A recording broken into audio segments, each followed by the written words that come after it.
헌법재판소가 오는 4일 11시에 윤석열에 대한 탄핵 심판 선고를 내린다 이렇게 결정을 하면서 그야말로 축제 분위기입니다.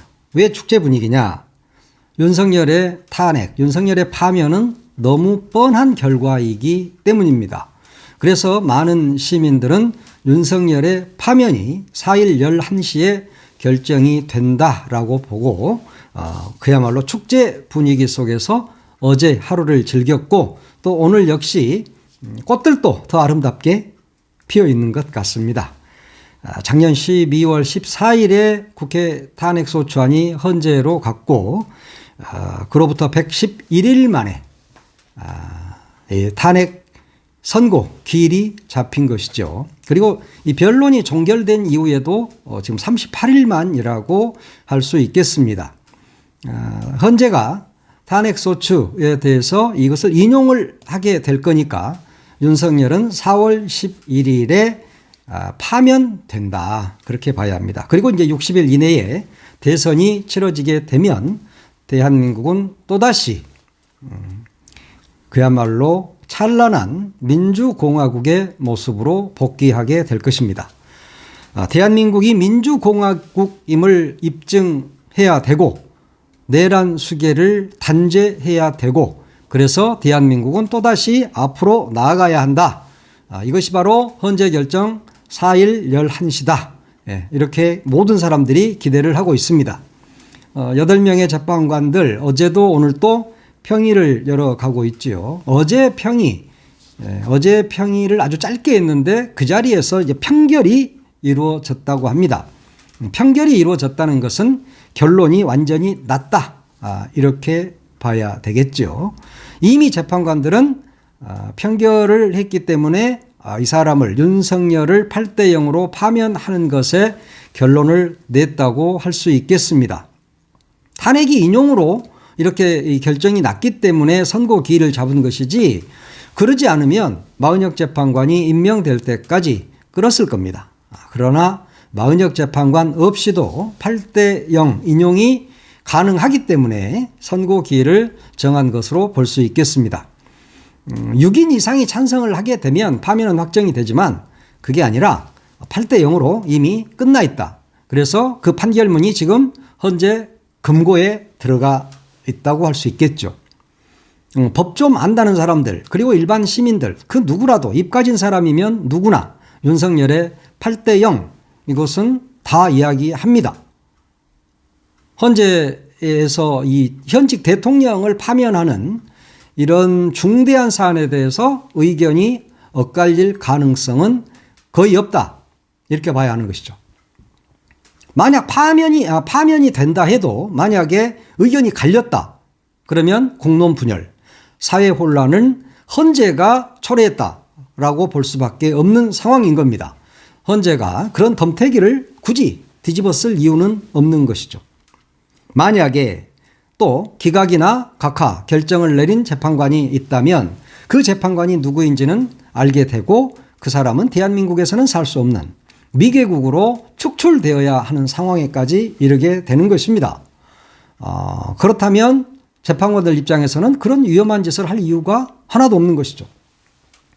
그래서 설령 윤석열이를 엄청나게 사랑하는 그런 재판관이 있다 하더라도 이 중대한 사안으로 보나 향후 자신의 입지로 보나 굳이 기각 결정을 내릴 이유가 없다는 것입니다.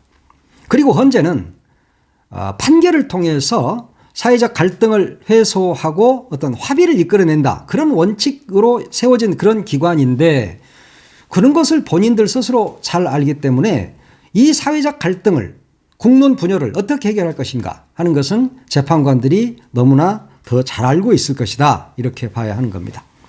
대통령 탄핵 선고라는 이 중차대한 사안에 대해서 재판관 전원의 의견이 일치했을 것이라고 보는 것이 맞을 겁니다.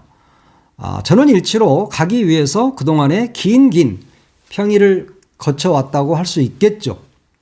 일단 지금 판결문은 이미 다 끝났고 그것은 금고에 들어가 있고 4월 4일 11시에 재판관이 문영배 소장대행이 이것을 읽으면 된다.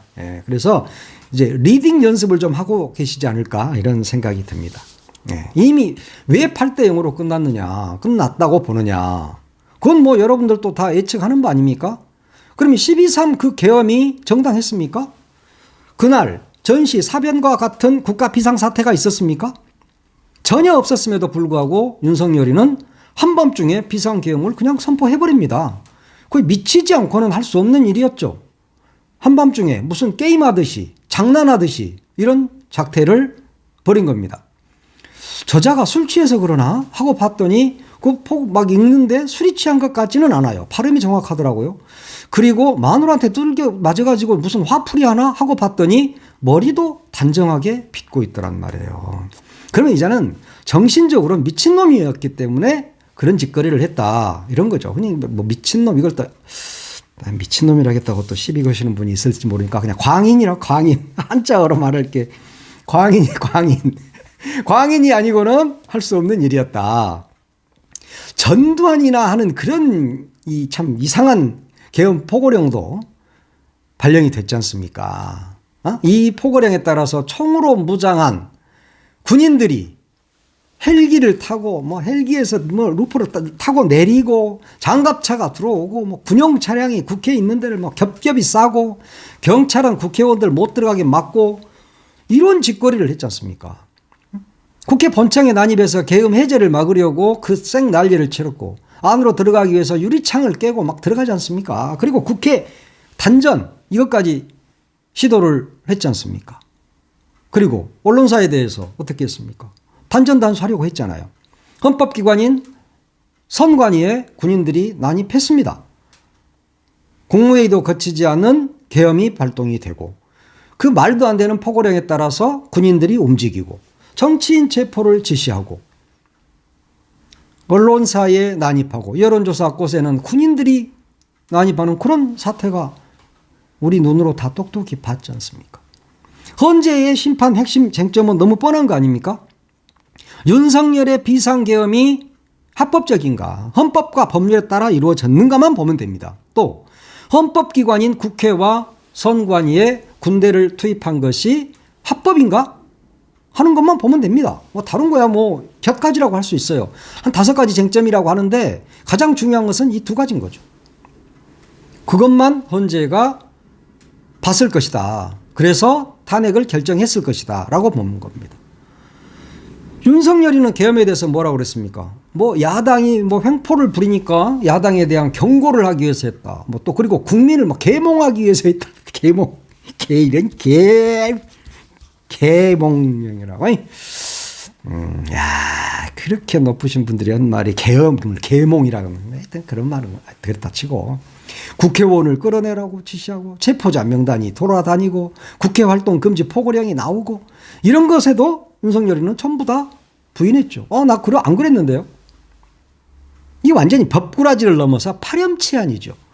어떻게든 살아보려고 어떻게든 내라는 사형이나 무기징역, 무기금고니까 어떻게든 살아보려고 거짓말을 덧칠 해온 기간이었다. 이렇게 볼 수 있겠죠. 이런 자가 파면이 되지 않으면 이게 민주공화국입니까? 이런 모든 것들이 위법하고 위헌이죠. 이런 위헌적이고 위법한 것들이 윤석열의 지시에 의해서 모두 다 행해졌지 않습니까? 군인들, 이 똥별들, 이 못된 놈들, 이놈들도 이제 와서 뭐 자기들이 하여튼 이 군바리 새끼들도 아주 못된 놈들이 많아요. 예. 그래 놓고 이제는 뭐 나는 안 하려고 했는데 뭐 윤석열의 지시가 어떠고 저쩌고 불법 부당한 지시 그 명령을 따르는 그 군대가 그걸 따르게 돼 있습니까? 불법 부당하면은 상관의 명령이라 하더라도 그것을 따르지 않도록 돼 있어. 괜히 따라놓고 이제 와서 눈물 질질 흘리면서 말이야. 이 똥별들이. 저런 것들이 우리나라에 군인이라고 높은 자리에 앉아가지고 별 달고 앉아있는 것 자체가 이 나라의 슬픈 역사입니다. 자, 하여튼 12월 3일의 위헌성, 위법성 이것은 우리 국민들이 모두 다 봤습니다. 그런데 재판관들이 8대 0으로 파면을 안 할 이유가 있습니까? 헌재 재판관들은 뭐 별겁니까? 인간이잖아요. 그들도 다 당신들도 두 눈으로 그런 모습을 똑똑히 목도했지 않습니까? 법도 좋고 재판도 좋지만 너무나 명백한 이런 사안, 이런 건 거의 상식 판결이야, 상식 판결. 이 상식적인 판결을 여기까지 끈 것, 이것도 나중에 반드시 책임을 물어야 한다. 헌재에 정말 묻고 싶습니다. 헌재에 묻고 싶어요. 비상계엄이 합법입니까? 그리고 비상계엄을 할 만큼 중대한 사안이 대한민국에 그날 그 시에 있었습니까? 비상계엄이 합법적 절차에 의해서 진행이 됐습니까? 헌법기관에 군인들이 난입한 것이 합법입니까? 나는 그것만 묻고 싶은 겁니다. 그런데도 헌재는 재판을 질질 끌었습니다. 국민의 속이 다 타들어들 때까지 질질 끌었어. 책임을 져야 합니다. 그래서 헌재 그 책임에서 눈꼽만큼이라도 용서를 구하고자 한다면 8대 0으로 윤석열이를 파면하는 것이 맞습니다.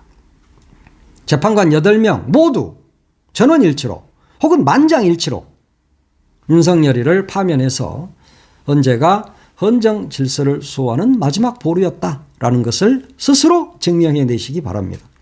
또 여기서 구질구질하게 뭐가 어떻고 저쩌고 하면서 막 잘 알아듣지도 못하는 법률 용어 구사하고 또 법꾸라지 또 법비 같은 노릇하면서 딴짓거리는 좀 제발 하지 말아라.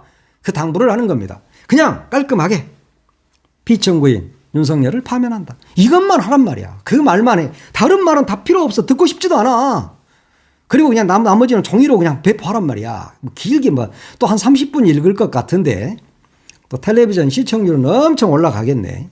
그렇지만 그거 길게 할 거 없어요. 보니까 길지도 않네. 내가 판결문 써줄 수도 있어. 쓰지는 못하지만 나도 그래도 대학교에 법학개론 정도는 내가 다 배웠어요. 나도. 예, 그래서 그 결론이 8대 0이라는 것만 보여주면 된다. 더 바라지도 않아요.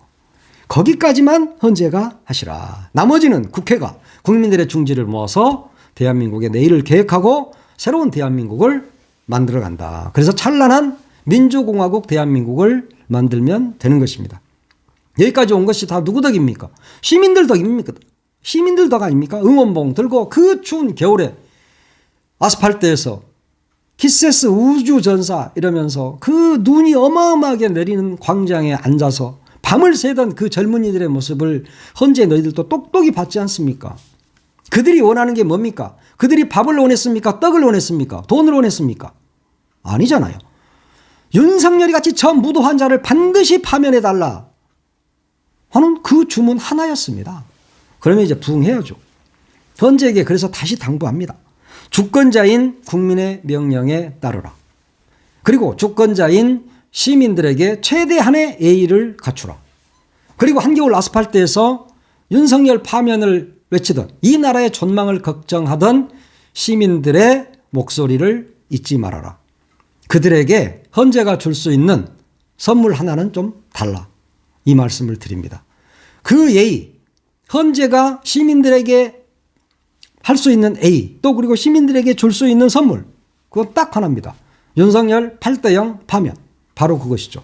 어렵지 않습니다. 헌재 재판관 여러분. 이미 판결문은 써서 넣어놨기 때문에 이런 말 자체가 무의미하죠. 이미 여러분들은 8대 0으로 윤석열을 파면한다는 그런 판결문을 써서 금고에 넣어뒀을 것이기 때문에 별 의미가 없는 말이지만 그럼에도 불구하고 헌재에게 마지막으로 이런 당부를 드리고 있는 겁니다. 8대 0 파면.